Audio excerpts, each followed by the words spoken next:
रविवार दिनांक 19/2/2026 रोजी सातारा तालुका पोलीस स्टेशनच्या गोपनीय अंमलदारांना गोपनीय माहिती मिळाली. त्या अनुषंगाने एक अवैध दारूची वाहतूक होती आहे अशी माहिती मिळाल्याने पोलीस स्टेशनचे प्रभारी अधिकारी तांबेसाहेब आणि त्यांच्या अधीनस्थ अधिकारी अंमलदार यांनी सापळा रचून अशा अवैध दारू वाहतुकीचा एक कंटेनर होता तो त्यांनी इंटरव्हीन केला आणि त्याची तपासणी केली असता त्याच्यामध्ये जवळपास 1480 बॉक्स जी दारू आहे माल्ट व्हिस्की नावाची दारू च्या बॉटल्स होत्या. त्याच्यामध्ये प्रत्येक बॉक्समध्ये ऑलमोस्ट 48 बॉटल्स आहेत ज्याची प्रत्येकी किंमत 220 रुपये आहे. असं एकूण ही जी दारूची वाहतूक होत होती अवैध दारूची वाहतूक जी होत होती ही ऑलमोस्ट 1,56,00,000 रुपयांची ती अमाऊंट म्हणजे तेवढ्या किमतीची दारू ही वाहतूक होत होती.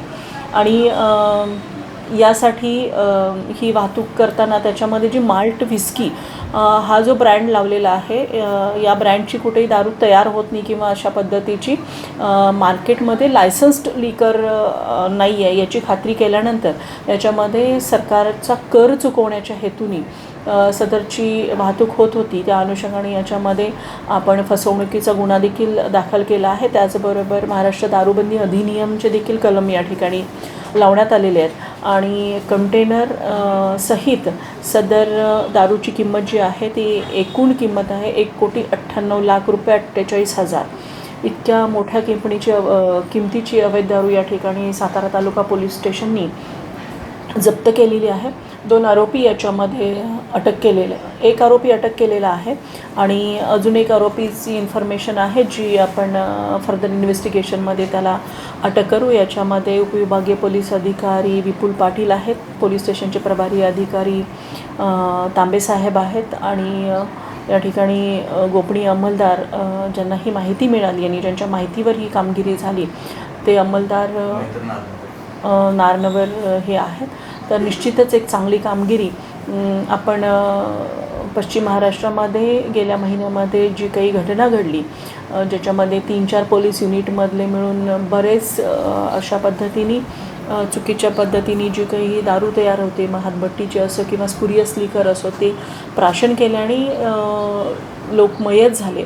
त्या पार्श्वभूमीवर इतक्या मोठ्या किमतीची दारू जप्त करणं ही चांगली कामगिरी सातारा तालुका पोलीस दलातर्फे झालेली आहे आणि निश्चितच याच्यामध्ये आम्ही सॅम्पल काढून घेतलेले आणि सॅम्पल आम्ही FSLला पाठवत आहोत आणि याच्यामध्ये जर काही आरोग्याला हानिकारक जर काही कंटेंट मिळाले तर निश्चितच त्याच्यामध्ये BNS कलम 123 नुसार म्हणजे आरोग्याला हानिकारक किंवा ज्यांनी मृत्यू येऊ शकतो अशा पद्धतीचे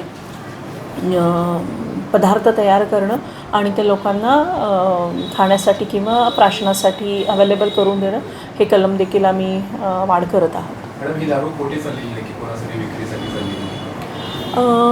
सदरची दारू ही गोव्यातून निघाली होती आणि MP मध्ये इंदोर या ठिकाणी चालली होती. मूळ मालक किंवा त्या दारूचा मालक गाडीचा मालक कोण आहे काय कळालं त्याचं इन्व्हेस्टिगेशन चालू आहे. चालक आपण ताब्यात घेतलेला आहे. ऑब्वियसली मालक देखील कंटेनरचा कळेलच आणि हे बॅकवर्ड लिंकेजेस जे आहेत ते सुद्धा या इन्व्हेस्टिगेशनमध्ये आपल्याला PC घेऊन मग त्या इंट्रोगेशनमध्ये आपल्याला गोष्टी रिव्हील होतील. आपण सॅम्पल काढलेलं FSL